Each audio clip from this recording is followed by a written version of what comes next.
An artist has the responsibility to use his critical powers to observe and reflect upon society, to cut through social issues in any society from an objective and dispassionate standpoint. To me, this is like walking a knife's edge. If you don't do it right, you fall, hurting yourself and others. It's really, really difficult to maintain this standpoint. You don't want to condemn, but you don't want to blindly eulogize either.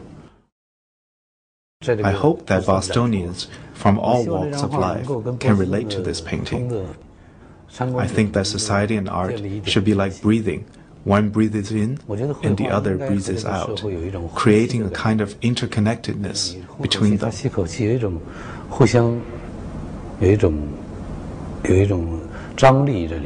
In China, we often hear about the issue of campus violence in America. There are lots of reports about this subject.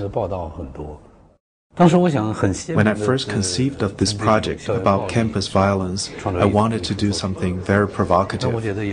I wanted to install a gun with the work, creating this kind of anxious relationship between the figures in the painting and the gun.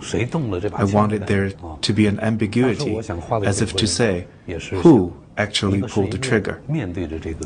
Back then, I was thinking I would paint these 9 figures one by one, facing the audience, and then I would install the gun in front, facing the painting from the same vantage as the audience. I felt it would be a very direct way to bring the audience face to face with the anxiety that comes with violence.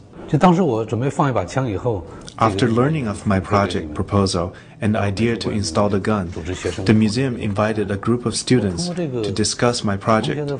After listening to their views about my proposal, it seemed to me that my idea had been conceived too much from an outsider's perspective, without considering the perspectives and stories of the teens themselves.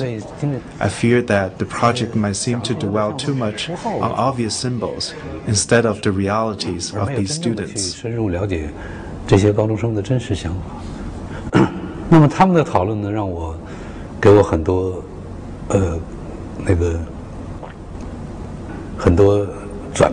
Their discussion really impacted my thinking about the project. In their discussion of the issue of youth violence, these students brought such a diversity of backgrounds and ideas to the table. I felt that they were a bit uneasy with a foreign artist painting this theme, thinking maybe that Chinese people only hear the bad things about them. I didn't want to make an insensitive piece of art that would be harmful to the subjects themselves. So I proposed to do something a little more democratic. I said, why don't I paint you, not as the perpetrators of violence, and not as the victims of violence either. Rather, I will paint you simply as yourselves. And you will have the responsibility for making your own statements by writing your thoughts about youth violence on my painting. When the students heard about this idea, they became especially enthusiastic about participating.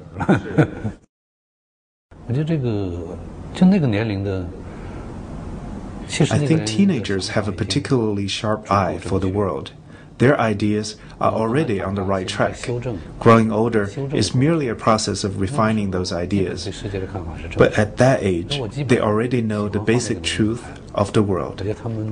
That's why I love to paint kids of that age, because I feel their judgment about the world, about life, about friends, it's sharp as a knife. They almost never get it wrong.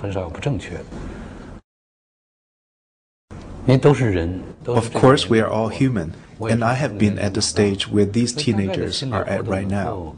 So I have something of an idea of what's going on in their minds, so painting them isn't a huge obstacle. When it comes to painting them, of course, I don't know all the specifics of their families and day-to-day lives, and I don't think I need to know those things. I try to focus on what I can see, colors and shapes, and how those can express what's going on mentally and emotionally. I work very hard on that. I feel like as soon as I got those two into the composition, it all settled down. They knew exactly what to do. They just stood there and leaned back, and then I felt that was it.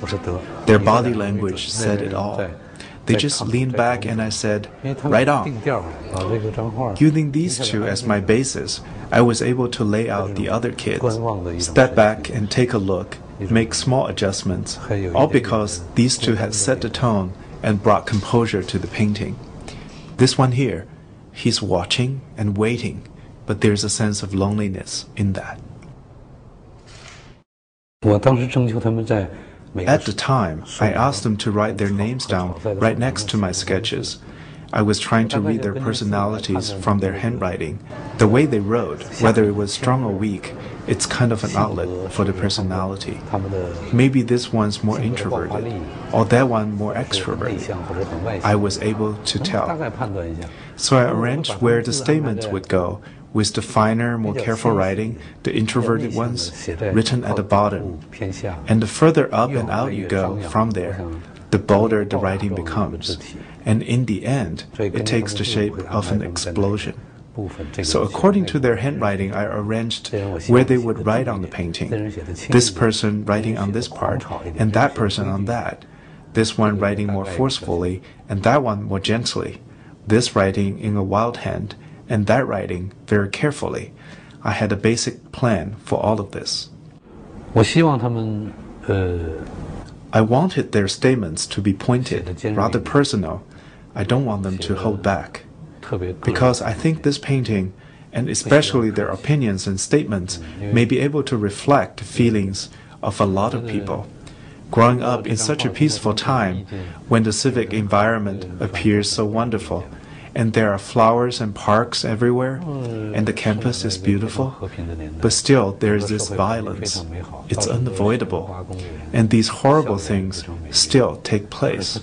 So I want them to write down their thoughts based on their personal experiences, concise and clear. 所以我希望他们写的根据个人的经验写的简单明了。 That age, around 17, 18, 19 years old, it is a crucial time for forming a worldview. That period will have a great impact on you for the rest of your life. How you feel about the world at that age, what the world has given you, how it has injured you. These are things that you never forget.